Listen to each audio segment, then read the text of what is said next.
با درد چشماش را بست، غم شد نرم پیشونیش را بوسید.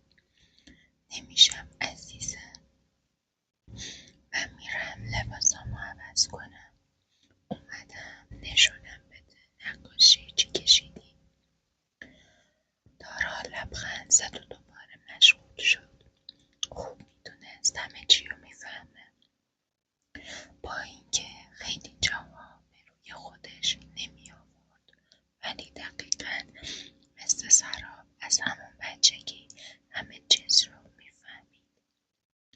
بیشتر از سنش میفهمید و این موضوع سراب و عذاب میداد. دلش نمیخواست دخترشم مثل خودش با این چیزا بزرگ بشه. در اتاق پدرش رو باز کرد و داخل رفت. کاظم، مادرت بهت یاد نداده در بزنی؟ با خشم و درد بهش خیره شد. نکن بابا، خودم به اندازه کافی اذیتم، تو دیگه بدترش نکن. سمت تیام رفت و دستش گرفت. بیا بریم. تیام با قدرت خودشو عقب کشید. نکن، نمیخوام بیام. میخوام پیش آقا جون بمونم. هیچ جا باهات نمیام.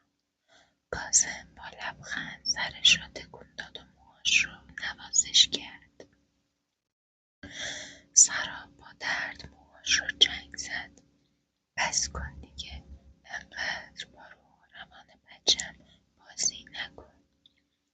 میذارم میرم از این خراب شده، راحت میشم از دستت. بچه ها من میبرم، دیگه نمیذارم رنگشون رو ببینی. کاظم، تو اگه جربوزی این کارو داشتی شوهرتو نگه میداشتی افریته.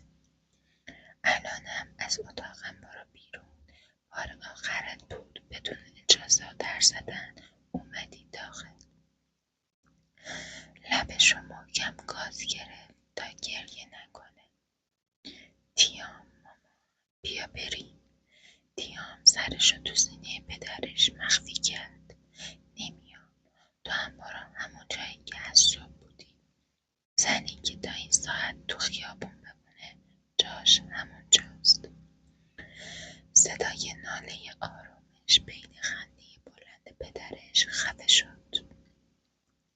توی این 2 سالی که اینجا بودن پدرش همه تلاشش رو کرده بود تا تیامو یکی مثل خودش کنه.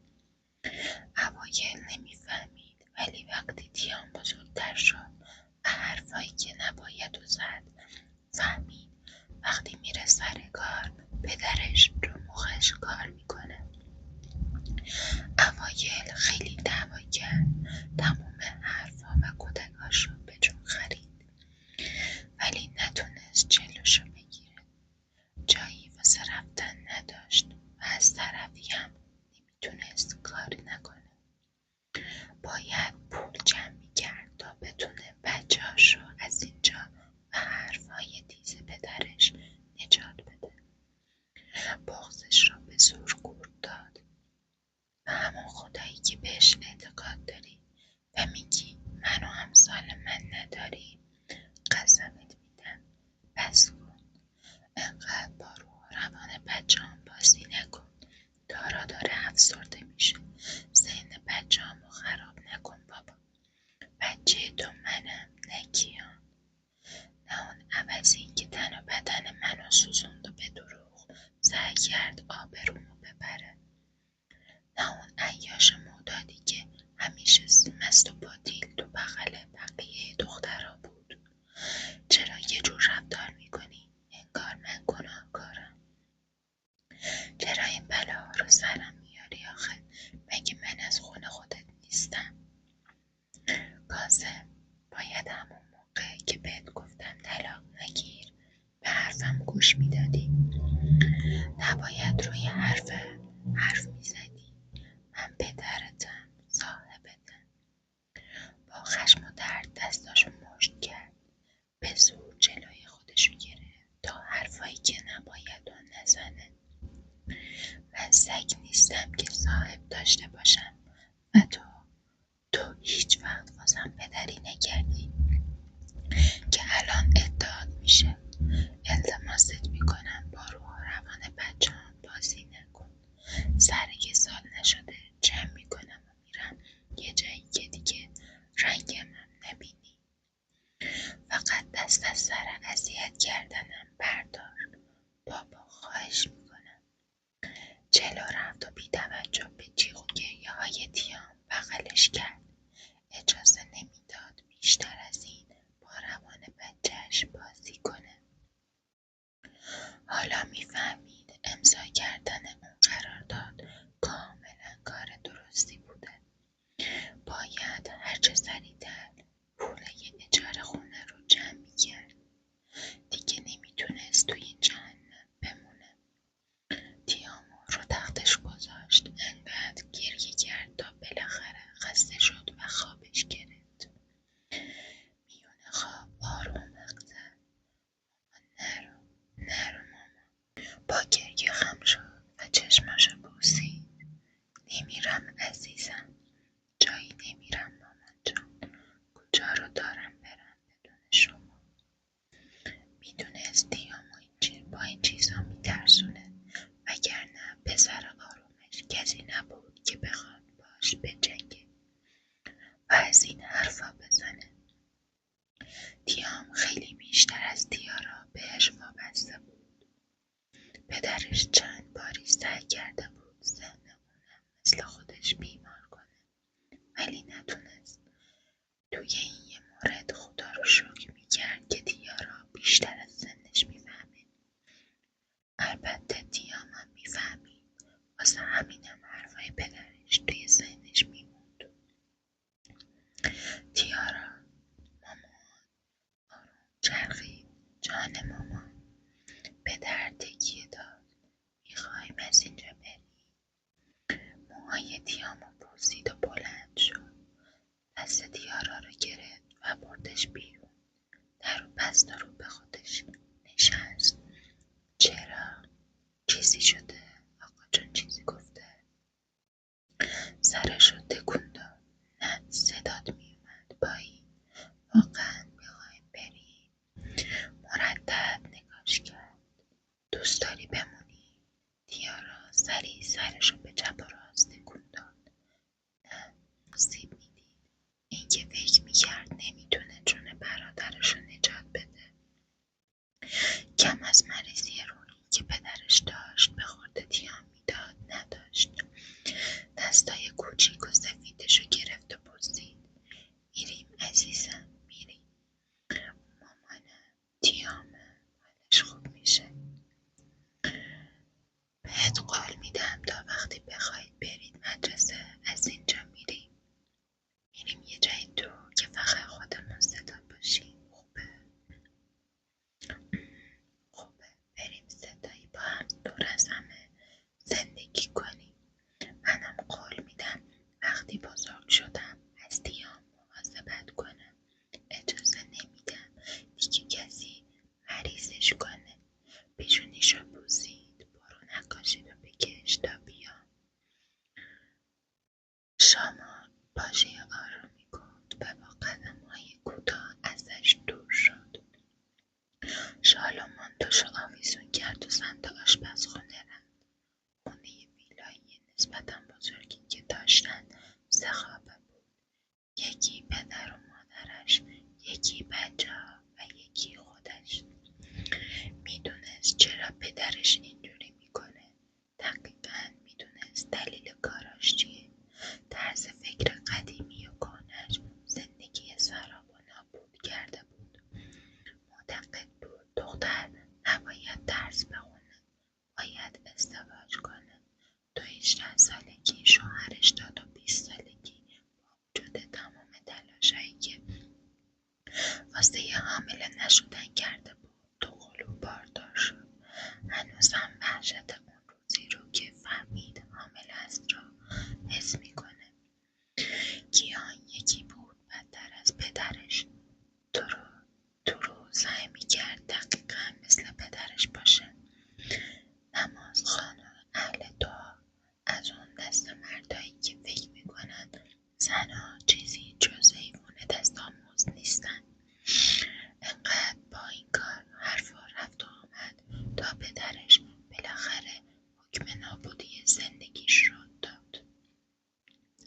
اوایل که مجبور شده بود تن به این ازدواج بده، سعی میکرد باهاش کنار بیاد، سعی کرد دلشو نرم کنه، ولی کم کم واقعیت گیان واسش روشن شد. نه تنها اهل نماز و دعا نبود، بلکه همه نوع خلاف و کثافتکاری هم میکرد. توی زندگیش آدمای داروی زیادی دیده بود.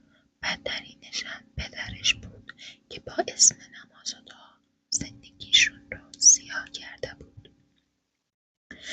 مادرش با اینکه خبر داشت پدرش زن صیغه‌ای داره، ولی سکوت میکرد. فکر میکرد با این کار داره شوهرش و خدا رو راضی میکنه.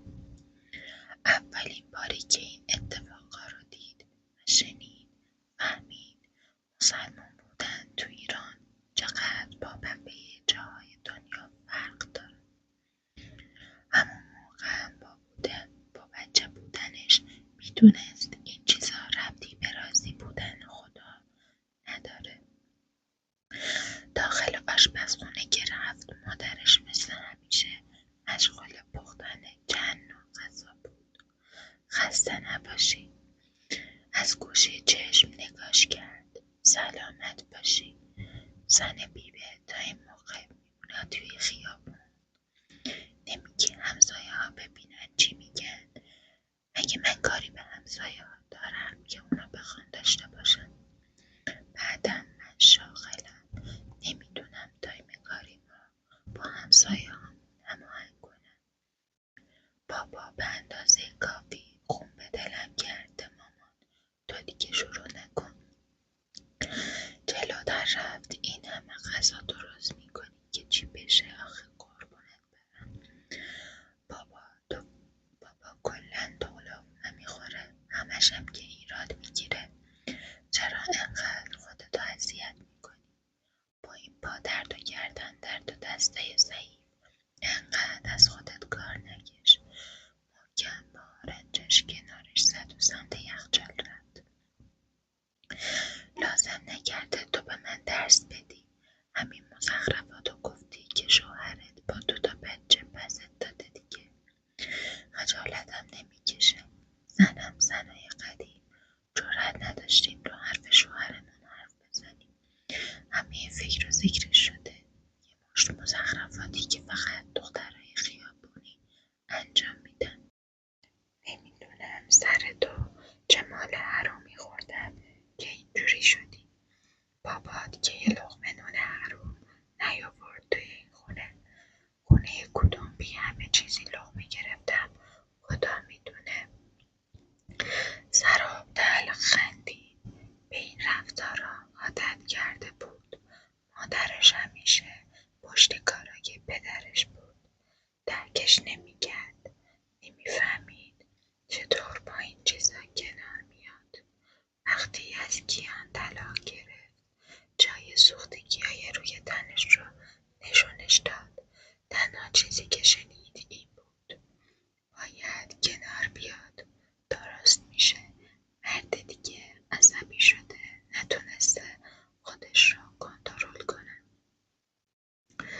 دردناک بود. دردناکتر از آسیبای جسمی و روحی که دیده بود حرفای مادرش بود. نمیفهمید چی باعث میشه یه آدم تا این حد خودش رو پایین و بی‌ارزش ببینه. بچه‌ها آروم غذاشون رو خوردن و رفتن توی اتاقشون. دیام آرومتر شده بود. البته زیاد دوام نداشت. مطمئن بود پدرش تو نبودش دوباره ذهن بچه‌ها رو داغون میکنه. هرچقدر به مادرش التماس کرد وقتی خونه نیست مواظب باشه، قبول نکرد. اونم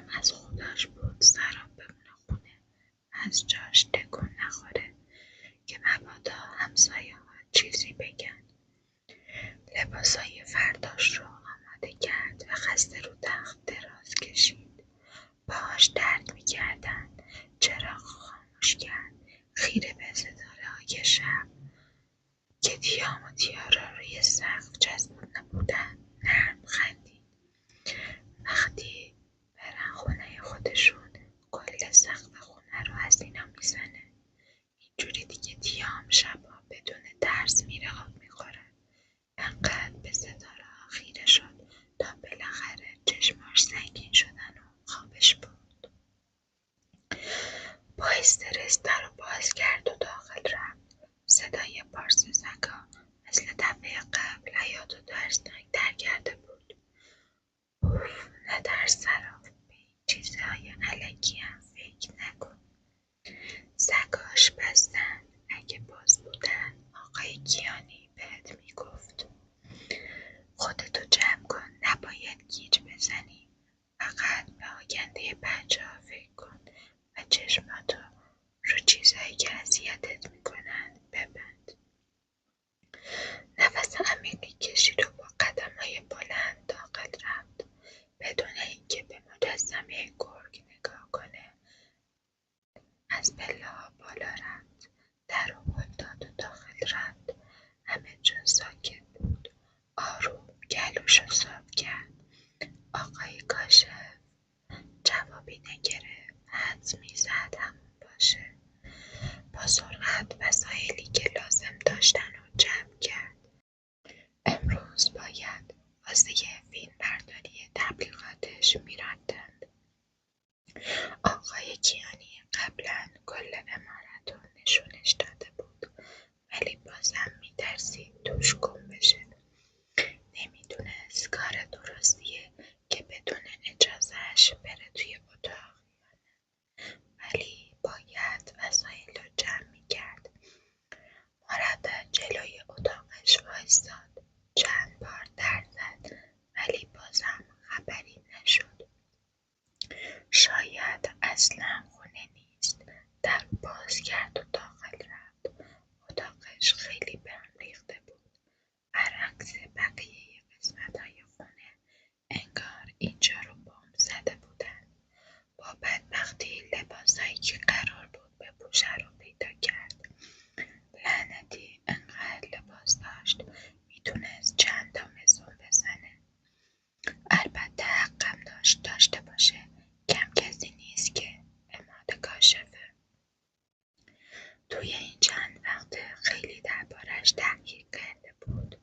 تا حالا نشده یه لباس رو دوبار بپوشه.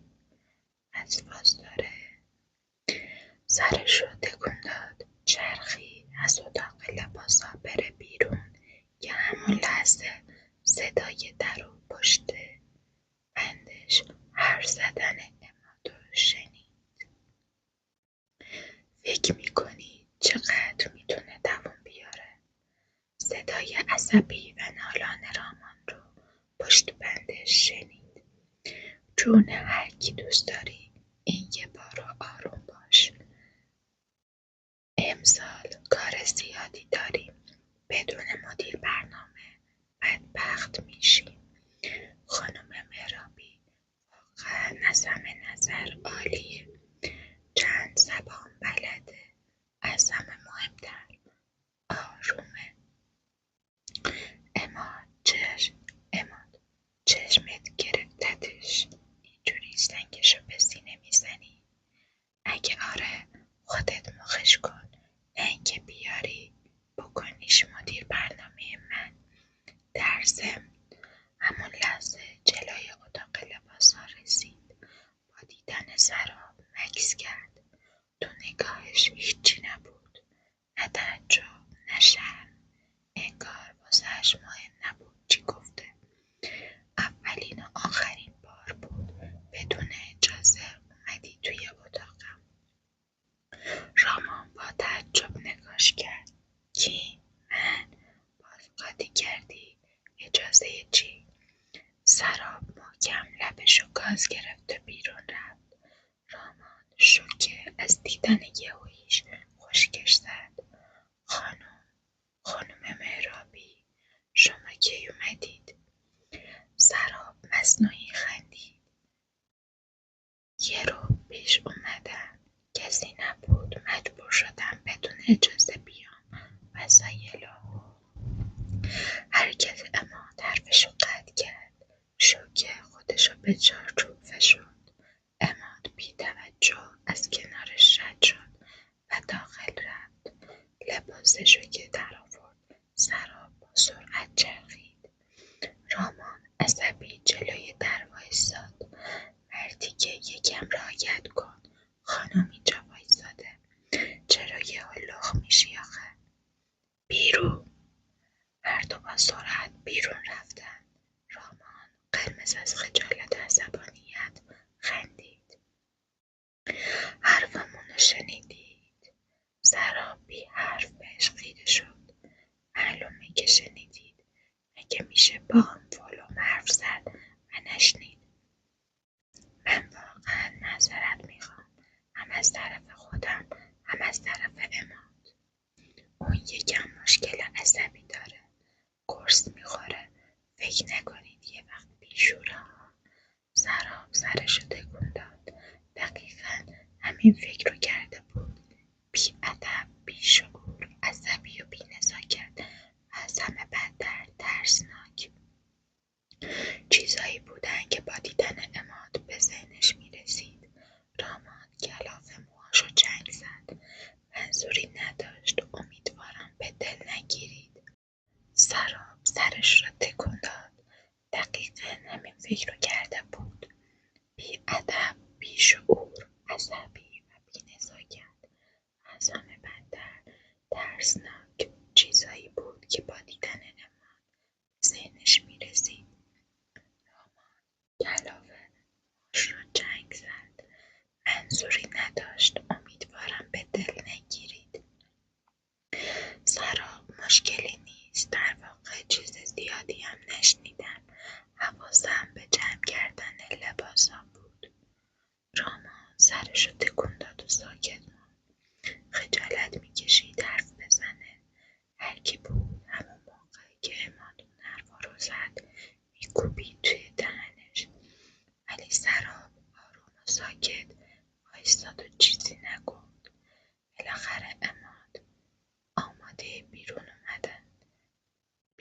اومد و به قول آرام تیپ دختر کش زده بود. واقعا هیکل خوبی داشت. حتی سراب که به این چیزا توجه نمی‌کردم خیرش شده بود. رامان امروز من باهاتون میام، ولی سراب لازم نیست بیاید. آدرس و تایم دقیقی کارای آقای کاشفو دارم. خودم از پسشون برمیام. عماد خیره به صورت جدیش پوزخند زد. راه بیفت. رامان دهن باز کرد مخالفت کنه، اما رفتن عماد و سراب دهنش رو بست. اصلا حس خوبی به این کار نداشت. اولین بار بود مدیر برنامه زن واسش میگرفت. میترسید خیلی اذیت بشه. عماد سمت کمک راننده رفت و سویچو سمت سراب انداخت. باد زده سویچو گرفت. من برونم. عماد آرنجشو روی سقف گذاشت. گواهی نامه نداری؟ آره، ولی تا حالا رانندگی نکردم. چشماش باریک شدن. سراب با استرس و خجالت سرشو پایین انداخت و سویچ رو بین انگشتاش فشرد. بالاخره نگاه سنگینش رو گرفت و سمت سراب رفت. دستشو دراز کرد تا سویچو بگیره. سراب با سرعت ولش کرد و افتاد زمین. عماد عصبی نفس عمیقی کشید. خم شد. سویچو برداشت. سرابو کنار زد و سوار شد. سراب خیس عرق سوار شد. خیلی دلش میخواست رانندگی یاد بگیره، ولی هیچکس نبود بهش یاد بده. دوره ازدواجش از ترس اینکه گیان تو مستی و خماری بلایی سر بچه‌ها بیاره از خونه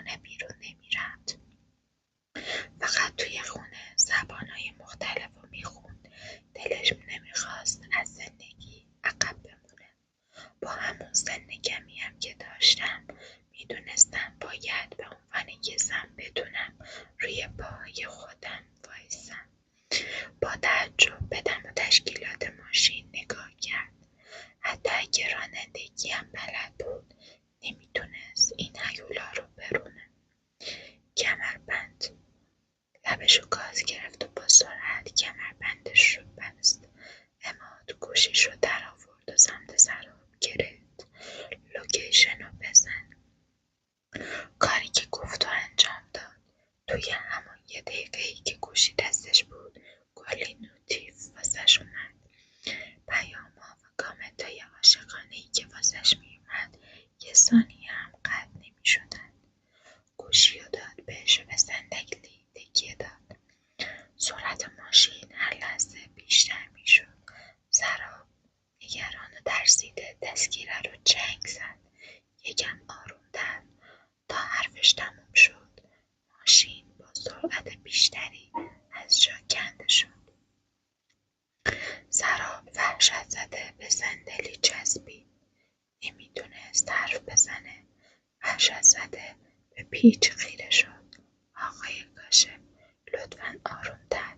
سر پیچه. سرعتش بیشتر شد. چشماشو محکم بست.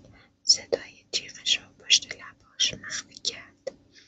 چرخش سریع و حرفه‌ای ماشین رو حس کرد. تکون محکمی خورد. کم مونده بود با مخ بره توی شیشه که دست قوی و بزرگ عماد روی سینه‌اش نشست. محکم بشین. بی اراده دستش رو چنگ زد و محکم‌تر چسبیدش. چیزی نمونده بود بزنه زیر گریه. لعنتی اگه همیشه اینجور رانندگی کنه چی؟ اگه پلیس بگیردشون بدبخت میشن. نفهمید چقدر گذشت تا بالاخره ماشین وایساد. چند ثانیه طول کشید تا چشماشو باز کنه. مطمئن بود رنگش با دیوار فرق زیادی نداره. مزه خونو تو دهنش حس کرد. آروم لبشو آزاد کرد. مردمکای لرزونش آروم سمت عماد چرخیدن. خیلی آروم و جدی بهش خیره شده بود. نمیخوای ولم کنی؟ تازه متوجه شد تموم مدت دستش رو چسبیده. آروم ول کرد. با دیدن جای خونی ناخناش روی دست عماد چشماش گرد شدن. زخمی شدید؟ عماد با دقت دستشو نگاه کرد. پس وقتی میترسی پنجول میکشی. پیاده شد و سمت آسانسور رفت. داخل پارکینگ بودن. سراب شوکه از حرفی که شنیده بود با سرعت پیاده شد و پشتش رفت. باورش نمیشد توی روز اولی همچین حرفایی بشنوه. نفس عمیقی کشید و مثل همیشه سعی کرد فراموش کنه چی شده. باید روی کارش تمرکز میکرد. کنارش داخل آسانسور وایساد. صداشو صاف کرد و محکم گفت بابت دستتون متاسفم، ولی دیگه نباید اونجوری رانندگی کنید. اگه پلیس ببینه واسهتون بد میشه. به عنوان یه چهره شناخته شده لازمه که تمام قوانین رو رعایت کنی. عماد با نیشخند دست زخمیشو سمت سراب گرفت.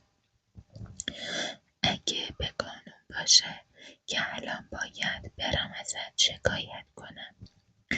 سراب لپاشو باد کرد. یه سری وقتا دقیقاً مثل بچه‌ها میشد. بیمکس از توی کیفش چسب زخم بتمن تیامو در آورد. دوتاشو جدا کرد و روی زخماش زد.